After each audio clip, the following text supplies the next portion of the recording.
Salam müəllimlər, hər vaxtınız xeyir olsun. Hal-hazırki mövzumuz 6-cı sinif texnologiya dərsliyindən 10-cu mövzudur. 10-cu mövzumuz əhatə eləyir əl alətləri ilə silindrik və konus şəkilli detalların hazırlanmasını. Gəlin görək hansı əl alətlərindən istifadə edəcəyik və yaxud da silindrik və konus şəkilli detalları necə hazırlayacaq, onlara baxaq.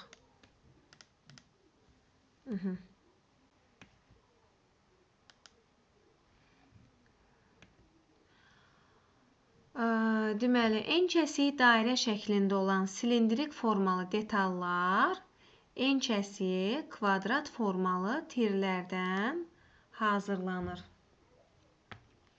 Bəli, dedik ki, silindrik formalı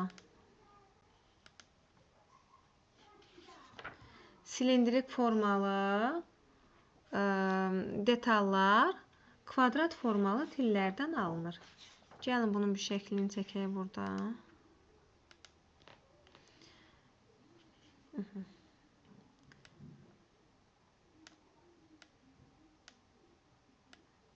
Baxın, silindrik formalı detallar alınır kvadrat formalı tirlərdən. Necə alınır bu? Gəlin buna baxaq. Kiçik tirlər adətən taxtadan olur.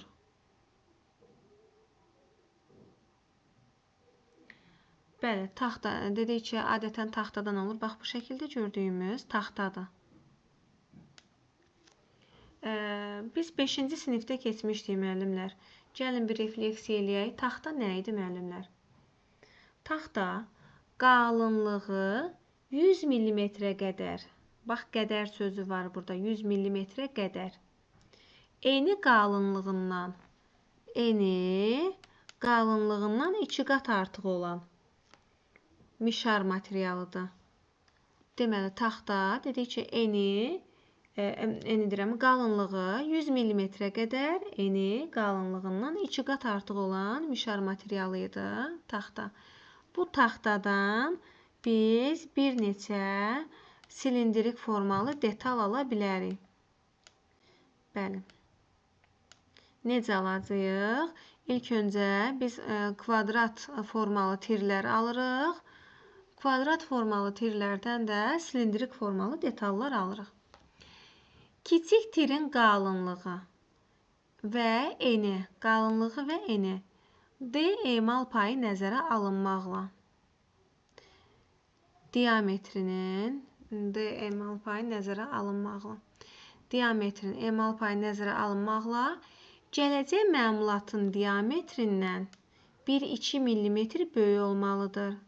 Deməli, biz əgər diametri 5 mm olan silindrik formalı detal almaq istəyiriksə, biz kvadrat formalı tiri 1-2 mm böyük götürməliyik. Məsələn, 6 və yaxud da 7 mm götürə bilərik. Bax, bu kvadratı 6 və yaxud da ki 7. Axı biz dedik, kiçik tirin qalınlığı və eni D emal payı nəzərə alınmaqla, bəli, emal payını nəzərə alırıq. Gələcək məmulatın diametrindən, bax, silindrik formalı detalın diametrindən 1-2 mm böyük olur. Nə? Kvadrat. Kiçik tirin qalınlığı. Kiçik tirdən dəyirmi detal hazırlamazdan əvvəl onun nişanlanması yerinə yetirilir. Müəllimlər, texnologiyada hər hansı bir emal işi görürüksə, ya metal üzərində, ya oduncaq üzərində, ya parça üzərində. Yəni, biz ilk öncə nişanlamanı yerinə yetiririk. Bəli, burada da belə.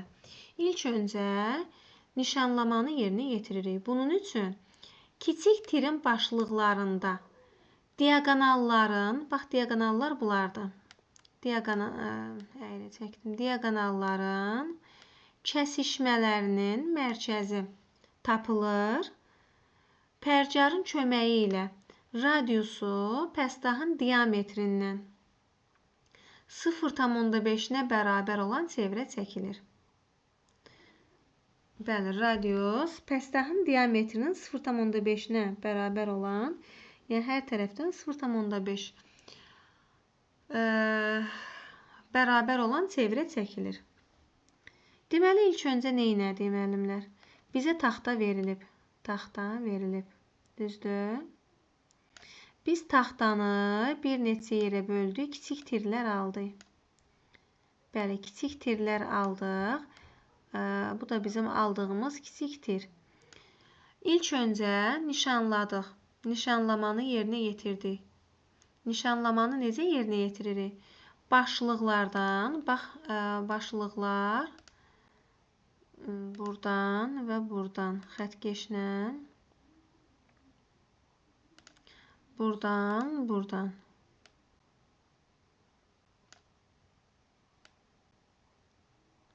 Baxın, deməli, diaqonallarının kəsişmə mərkəzini tapdıq.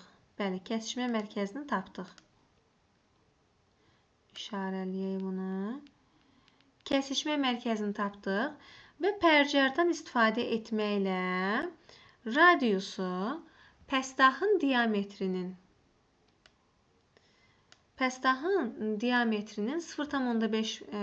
0,5-nə bərabər olan, bax, buna fikir verək, 0,5-nə bərabər olan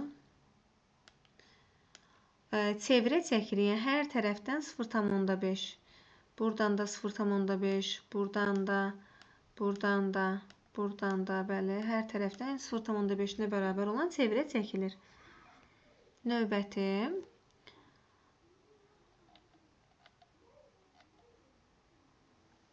Hər başlıqda diaqonallar aparılır. Hər başlıqda. 8 üzlünün tərəflərinin diaqonalları paralel və çevrəyə toxunan xətlər çəkməklə nişanlanır və çəkilir. Gəlin, ilk öncə bunu izah edeyim, müəllimlər. Taxtanı götürdük, taxtadan tircik aldıq, düzdür? Sonra nişanladıq, başlıqlarının diaqonallar çəkməklə neynədik? Təpə nöqtələrini qeyd elədik.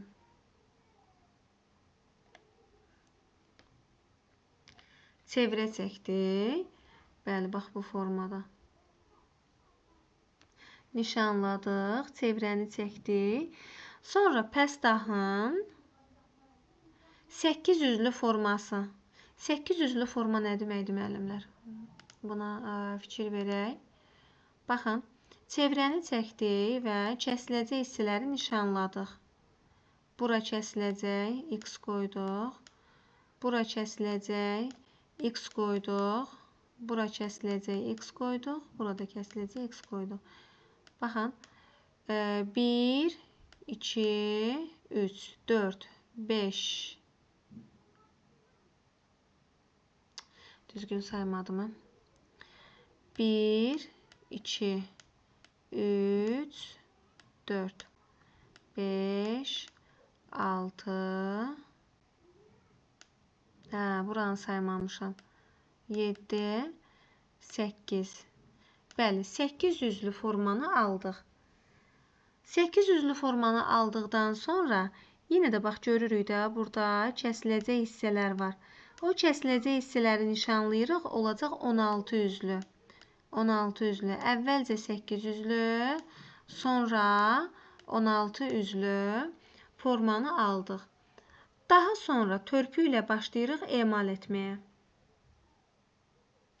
Törpü ilə emal edirik və ən sonda cilalayıcı sumbata kağızı ilə təmizləyirik. C şəklində. Bəli, C şəklində cilalayıcı sumbata kağızı ilə təmizləyirik. Bu nə idi? Əl alətləri ilə silindrik formalı detalların hazırlanma ardıcıllığı. Hər başlıqda dedik ki, diaqonallar aparırıq. Bəli, başlıqlar bunlar idi. Diaqonallar aparıldı. 8 üzlünün tərəflərinin diaqonalları paralel və çevrəyə toxunan xətlər çəkməklə nişanlanır və çəkilir. Baxın, çevrəyə toxunan xətlər toxundu mu? Bəli. Çevrəyə toxundu mu?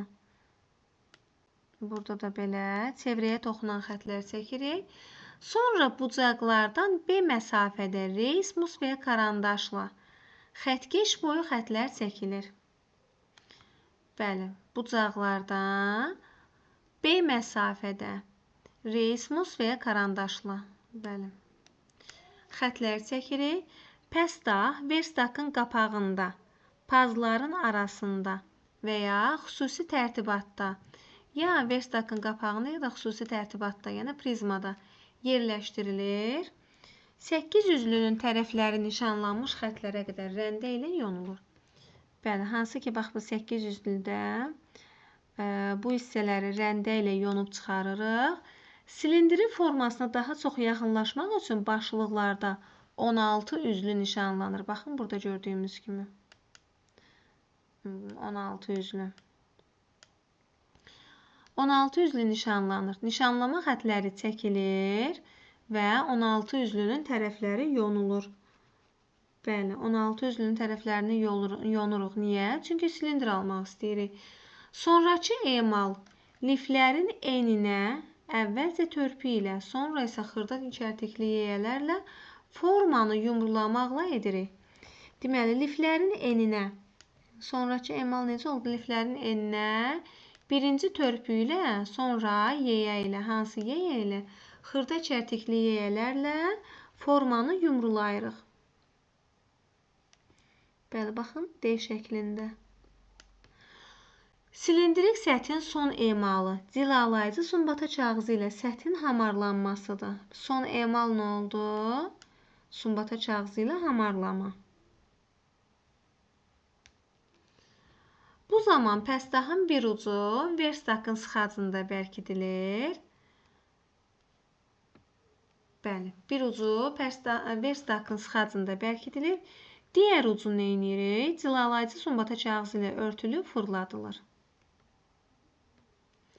Bəzən də pəstahı cilalayıcı sumbata kağızına büküb, bax, Y şəklindəki kimi kağıza büküb, sol ələ götürüb, sağ əl ilə isə, baxın, bu silindrik formalı detalı başlayırıq fırlatmağa. Fırlanma oxu boyu yeri dəyişdirilir. Yəni, buranı fırladırdıq, təmizləyirdiksə, biraz aşağını təmizləyirdiksə, biraz yuxarıya. Bu formada nə edirik? Fırlanma oxu boyu yerini dəyişdiririk. Detalın diametri əvvəlcə detalın üzərində krom pərcarla ölçülür. Krom pərcarla. Deməli, detalın diametri nə ilə ölçülür? Krom pərcarla. Daha sonra xəttkeş üzrə hesablanır. Bəli, krom pərcar, bax, bu şəkildə gördüyümüzdür. Krom pərcarla ölçürük, sonra xəttkeşdə nəzarət eləyirik.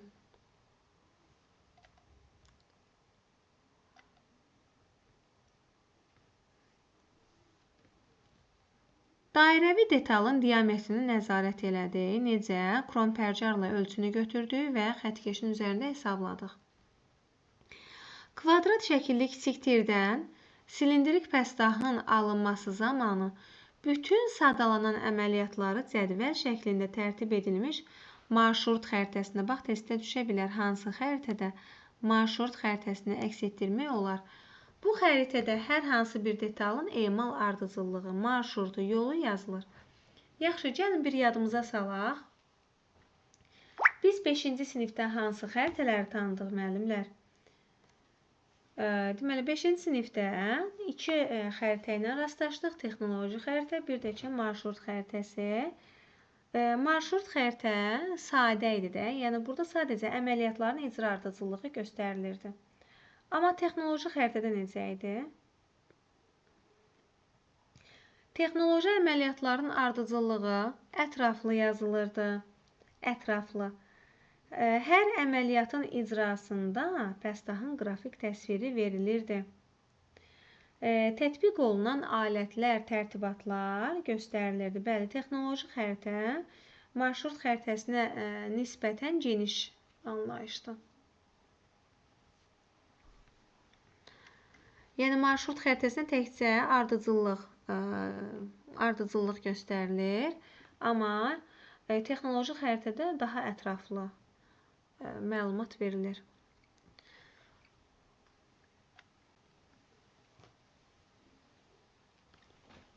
Bu cədvəldə gördüyümüz müəllimlər bel üçün dəstəyin hazırlanmasıdır. Bel üçün dəstəyi biz bərk oduncaqdan hazırlayırdıq. Gəlin ardıcıllığa baxaq. Birinci iş nədir? Kiçik tir seçmək. En kəsiyi kvadrat olan kiçik tir seçmək və yaxud da ki, nişanlamaq. İkinci addımımız nədir? Başlığın en kəsiyində diaqonalları nişanlamaq. Lazımi diametrdə çevrə çəkmək. Üçüncü addım 800'lü idi. Dördüncü addım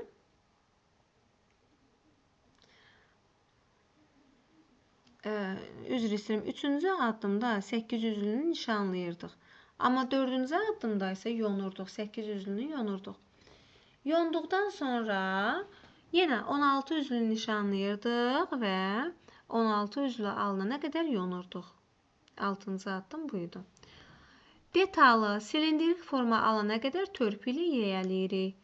Detalın diametrini krompercarla və xətkeşlə nəzarətdə saxlamaq olar.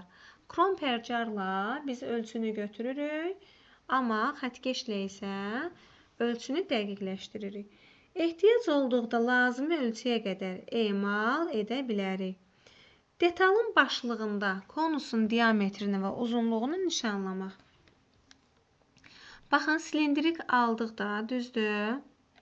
Görüm, şəkil varmı? Yox, burada. Burada şəkil var. Silindrik formalı detalı aldıq. Bax, başlıq hissəsi konusvarı olur da, düzdür. Buna görə də nə etməliyik? Konusu rəndə ilə yonuruq, rəndə ilə. Yeyə ilə detalın digər başlığında tiyənin ağzını emal edirik. Məmulatı cilalayıcı sumbata kağızı ilə təmizləyirik. Bəli, bu da gördüyümüz bel üçün dəstəkdir. Bərk oduncaqdan hazırlanır, şam ağacı oduncağından hazırlanır. Burada 10 dəfə kiçildirdiyindən miqyası 1 bölünsün 10 kimi göstəriblər. Bəs müəllimlər, nə idi miqyas? Miqyas məmulatın həqiqi ədədlərinin neçə dəfə böyüdülüb kiçildiyini göstərən ədəddir. Belə müəllimlər, mövzumuz bu qədər. Allah zeyn açıqlığı versin. Sağ olun.